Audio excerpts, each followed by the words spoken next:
Thank you. A couple of Congresses ago, I would have made it down here more quickly, but and still had some breath left. Thank you, Hans Olaf, President of LIFS, and of course also President of the IUF. Friends, comrades, sisters and brothers, and I use the word comrades still rather than colleagues, because in my rather limited mind, colleagues are people that you work alongside of in banks and factories, but comrades are people you struggle shoulder to shoulder with, you fight shoulder to shoulder with. And this union, your leaders and you, have always been people we fought shoulder to shoulder with. So, comrades, good morning or good afternoon. Let me first say it is a pleasure and a privilege to be at your Congress. I bring you the support and solidarity of our global membership, the more than 10 million workers represented by our 390 affiliates in 130 countries worldwide. Your Congress takes place at a time when the labour movement everywhere faces a general assault on rights, the right to work, the right to a decent, stable, permanent job, the right to a safe workplace, the right of workers to join unions, the right to basic services like health and education, and for 1 in 7 of the world's population, the basic right to food, nutrition, and life itself. Around the world, in Latin America, the brutal opposition of human rights has returned notably to Honduras and Guatemala. In Asia, despite a welcome ray of hope in Burma, we still must survive an economic development model that serves the rich and denies the full access to rights and dignity to the majority, a system that remains in place today. In Africa, the daily struggle to survive, the fight for the right to food and nutrition remains a scandal, as more than 1 billion people in our world are denied both. In North Africa and the Middle East, we see still unfinished revolutions in a fight for democracy that is just beginning, and ongoing suffering as war again escalates in the region. And in Europe, we see a construction that too often works against the interests of workers as employers exploit all the economic and financial benefits of a borderless Europe, whilst undermining the hopes that many held for a Europe with guaranteed social standards. And to compound an already challenging situation, we now have the imposition of austerity in its crudest forms across almost all European countries. Austerity that attacks the less wealthy, austerity that destroys lives and attacks the poor, whilst leaving those with wealth to accumulate more and more, built on the sacrifices of working people, sacrifices they are asked to make in order to protect the benefits of the few. Social protections are not only under pressure in Europe, they are being systematically attacked and dismantled, and with that austerity has come a threat to the very democracy that we built and fought for so many years. The Greek people's rights have been significantly compromised as the financial technocrats impose reforms largely in the interests of major financial interests and investors. Public education, health and other public services, which for workers and the poorer parts of our societies represent the only real wealth we can hope to have, are being stripped away whilst the privately wealthy thrive. The tax burden on those least able to pay rises to pay for austerity, whilst the wealthy slide through tax loophole after tax loophole, moving like locusts from one country to another in the name of greed. Whilst the Greek people suffer as they're told they must face huge sacrifices and limits to help to reduce Greek debt, Companies like Coca-Cola Hellenic cynically moved their corporate headquarters in November last year from Athens to Switzerland to avoid paying corporate tax. When François Hollande in France proposes to tax the rich, David Cameron invites the wealthy parasites to move to the UK to avoid tax. We've surely come to understand that the social compromise that had been assumed existed in Europe is seriously threatened today. And rightly, workers throughout Europe are taking up that challenge in ongoing actions and increasingly European-wide unity. The European-wide Day of Action last November was widely supported, and actions in Spain, Greece, Italy, Belgium and elsewhere were important elements of resistance. It is surely time for us to build a permanent and even more aggressive fight back in Europe, way beyond the insipid social dialogue that dominates too much of our work today. What form should this fight back take? Clearly, it has to be political, as we fight for governments that will defend working people ahead of the rich and privileged. Governments that will not just promise to do so as they fight to get elected, but will fight to do so after they are elected. And in our workplaces, we must also intensify our efforts to defend decent, permanent work and reverse the trend towards casual, temporary, agency and other forms of precarious work. Precarious workers can rarely access their rights at work, and therefore the growth of these insecure forms of work increases, and that increases the vulnerability of individual workers and weakens the collective voice of workers through their unions. The result is lower wages, poorer working conditions, and less healthy and more dangerous jobs. Collective bargaining is, at the end of the day, for better wages and conditions, and therefore needs to focus on job protection and fighting, as a key part of that, fighting the rise in precarious work. Secondly, we have to hold companies accountable for their investment decisions. Are companies investing in productive ways which will protect and create jobs and care for communities and the environment?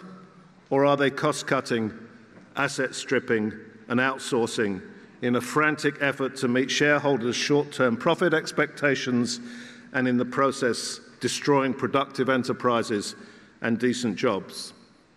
That, by the way, was a rhetorical question. Thirdly, we must link with workers and their unions across national borders. Transnational companies move capital around the globe, seeking competitive advantage. So we must defend ourselves by supporting workers everywhere in their fight to access their rights, particularly their right to join a union and to bargain collectively. Against that background, what can we do? Well, simply put, we can fight back. Fight back politically in the wider society and fight back through our unions. Our 26th World Congress theme last May was Organise, Fight and Win. In the IUF, affiliates are working to do just that, building on courageous and often inspirational fighting local memberships and workers. We're getting organised internationally in major companies and sectors, and we are fighting back and we are winning. In Nestlé, the world's largest food company, our members organised internationally behind Indonesian workers who were fired en masse. 4 days after our Congress ended in May last year, Nestlé was forced into an agreement with the IUF at a meeting in London, reinstating all 53 union members who were dismissed, compensating them fully for 8 months without work, and fully restoring their union rights. They now have, those workers now have a 90% union membership. They have a new collective agreement, which for the first time in Indonesia includes wages and wage scales. In Coca-Cola, we got organised internationally to support workers in Pakistan. The entire Coca-Cola Pakistan operation, 6 bottling plants and a major distribution are now unionized in a country where that is far, far from being taken for granted. In Unilever Pakistan, we converted hundreds of workers from daily paid, insecure, poverty jobs, abject poverty jobs, into permanent workers and thus union members. And I want to pause for a moment because maybe in Europe we forget what it's like to have a truly precarious job in abject poverty, to be paid daily if you're lucky, and to be sent home each day without pay if you're not lucky. Those workers, when they secured those jobs through their struggle and through your support and the support of unions around the world, they went back to work with their heads held high, and their families went with them. Their families went to work with them on the first day, because for those families, their lives had been transformed by a decent job and by becoming members as a result of a union. They celebrated going to work that first morning as though their lives had changed because they had. And I can tell you something else that happened around 9 months later, because this is what happens when your income suddenly becomes guaranteed and you feel secure. About 9 months later, they had some babies. And some of you might remember the Benetton advert with the little row of babies in nappies sitting in a row from all parts of the world. Well, I have one of those photos because those workers call their babies IUF babies. I feel sorry for the kids. They have to go through life like that. But it is an enormously significant thing. In the USA, we got organized internationally in Danone, the French dairy company, and we were able to ensure management didn't interfere in workers' rights to organize, so that now 5 Danone plants are all unionized, and we did the same in Danone in Australia.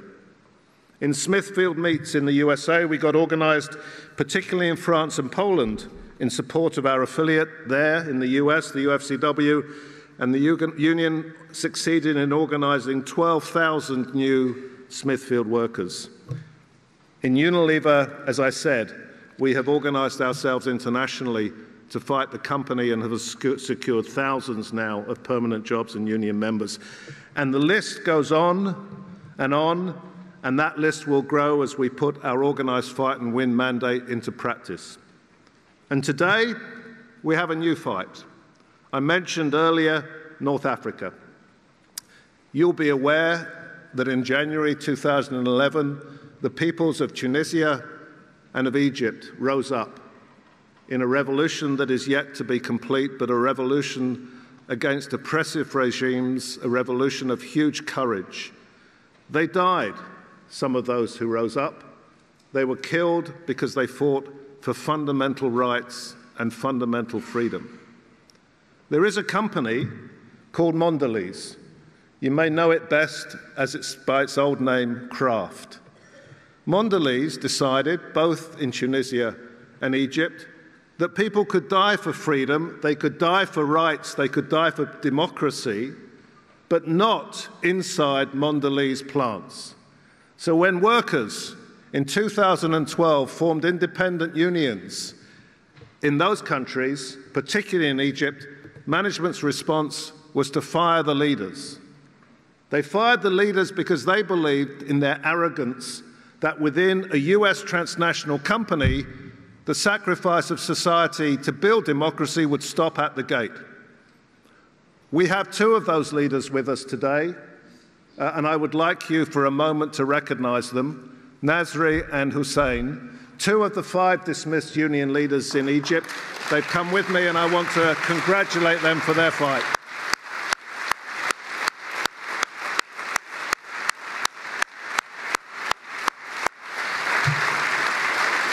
We have told Mondelez, the former Kraft, we have told them that this will not stand. The IUF will not allow them to halt the revolution in Egypt or Tunisia at the gates of their plant, and to tell workers inside those plants, if you want to exercise your human rights to form a union, you will be fired. We've told them not only will we not let them, but frankly, we cannot let them. Because to let them do that goes against everything you stand for, everything LIFT stands for, everything I stand for, and everything the IUF stands for, has stood for, and will always stood for, and that is the exercise of rights in every workplace on this planet. In all these cases, and in many others, we faced major companies that in one way or another abuse the rights of our members and our future members. We organised, we fought, and we won access to those rights. We need to do the same even more intensely and effectively in the future. And to do so, we increasingly need to recognise that we cannot, even LIFTs, we cannot do it alone. Today we need each other more than ever before. Your union has always recognised the need for practical and meaningful international solidarity and has always been prepared to back that with concrete action and concrete support. For that I thank you on behalf of our members everywhere around the world. But your members also today need the support of others, and critically, you need us to build a world where rights and decent jobs are the norm and not the exception in a few islands of decency. Leaving a world where a race to the bottom is not only possible, but inevitable, is not something we can afford to hand future generations of workers in Sweden or anywhere else. Your union understands that, as well as any other affiliate in the IUF, and therefore I know you will support our international organised fight and win mandate. But of course, comrades, as you know from your own struggles in Sweden over many years, even if we get organised, we cannot always guarantee that we win. Even if we fight, we cannot always guarantee that we win. But let me close by stating the obvious. If we neither organise nor fight, we can guarantee that we will lose. I wish you a great Congress, a successful Congress. Thanks for your patience with my terrible Swedish, which sounded like English, and for the support that I know our members can count on from LIFT. Thank you very much indeed.